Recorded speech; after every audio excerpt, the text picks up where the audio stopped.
valor econômico não tem interesses, tem valores.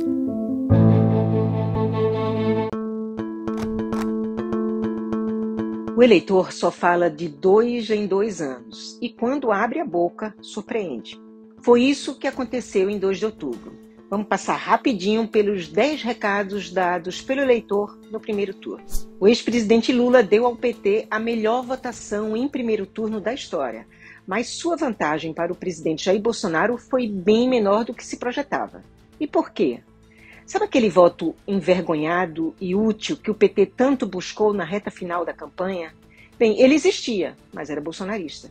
O bolsonarismo ganhou corpo e enraizamento nesta eleição. Seu partido, o PL, fez as maiores bancadas na Câmara e no Senado. Nada menos do que 7 ex-ministros de seu governo foram eleitos para o Congresso. Tereza Cristina, Damares Alves, Marcos Pontes, Rogério Marinho, Sérgio Moro, Eduardo Pazuello e Ricardo Salles. O PT também cresceu na Câmara, mas o que caracteriza a nova legislatura são as pontas esticadas e um centrão avolumado. Os sindicalistas minguaram. O movimento social cresceu pelos sem-teto, pelos sem-terra e pela bancada LGBTQ+. Do outro lado, o orçamento secreto se reelegeu. Entre os 13 parlamentares mais contemplados, apenas um não será reconduzido. Mas se engana quem acha que pobre vende seu voto. Entre os 1.000 municípios com mais beneficiários do Auxílio Brasil, Bolsonaro ganhou em apenas 31. Por outro lado, o presidente demonstrou grande identidade com a parcela do eleitorado que vê interferência do Estado em sua vida, até mesmo quando é para salvá-la.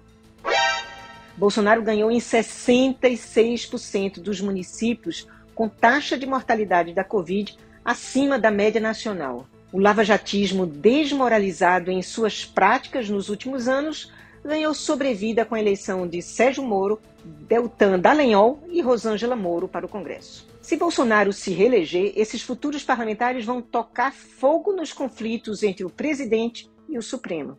O que se projeta para o segundo turno e para o Brasil dos próximos 4 anos? Entre os governadores que já foram eleitos, Bolsonaro tem o apoio de 9 e Lula de 6.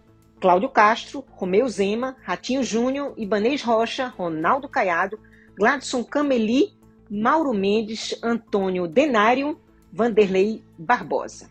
E Lula, de Fátima Bezerra, Rafael Fonteles, Eumano Freitas, Carlos Brandão, Helder Barbalho, Clécio Luiz. Isso conta porque a política se move pela expectativa de poder. A situação é um pouco mais intricada nos 12 estados em que há segundo turno. Há palanques em que a polarização é mais do que clara, como em São Paulo, por exemplo. Bolsonaro vai grudar em Tarcísio Freitas, que passou para o segundo turno à frente, e Lula em Fernando Haddad. Mas Bolsonaro não vai conseguir fazer a mesma coisa com a Semineto, que disputa contra um candidato do PT, porque lá na Bahia, Lula ganhou folgado. E ainda tem um outro colégio eleitoral em que a coisa está intrincada, que é o Rio Grande do Sul. O PT está fora da disputa, mas o candidato do PSDB, Eduardo Leite, vai precisar do apoio do partido, que quase tira sua vaga no segundo turno. Isso porque ele precisa enfrentar o candidato do Bolsonaro, Onyx Lorenzoni. Se Bolsonaro parece ter mais musculatura entre governadores e parlamentares eleitos, foi Lula quem abocanhou a terceira via. Lula fez isso com o apoio envergonhado de Ciro e a adesão clara e objetiva de Simone Tebet, que, pelo comportamento que teve na eleição, tem mais chances de fidelizar seu eleitor. Lula também avança mais com o apoio da elite econômica, política e intelectual do país. Na lista estão o ex-presidente Fernando Henrique Cardoso e os ministros de seu governo. José Serra, Cláudia Costinha, Aloysio Nunes Ferreira, Nelson Jobim, José Carlos Dias, Paulo Sérgio Pinheiro, José Gregori e Luiz Carlos Bresser Pereira. E entre os economistas que pontificaram no plano real: Armínio Fraga, Pedro Malan, Edmar Baixa, Pécio Arida e André Lara Rezende. Esses apoios, tanto de políticos quanto de personalidades, sinalizam a força projetada por cada um dos finalistas. E essa força se traduz em expectativa de poder, que é um ativo eleitoral. Mas o primeiro turno já mostrou que o eleitor vota por sua cabeça.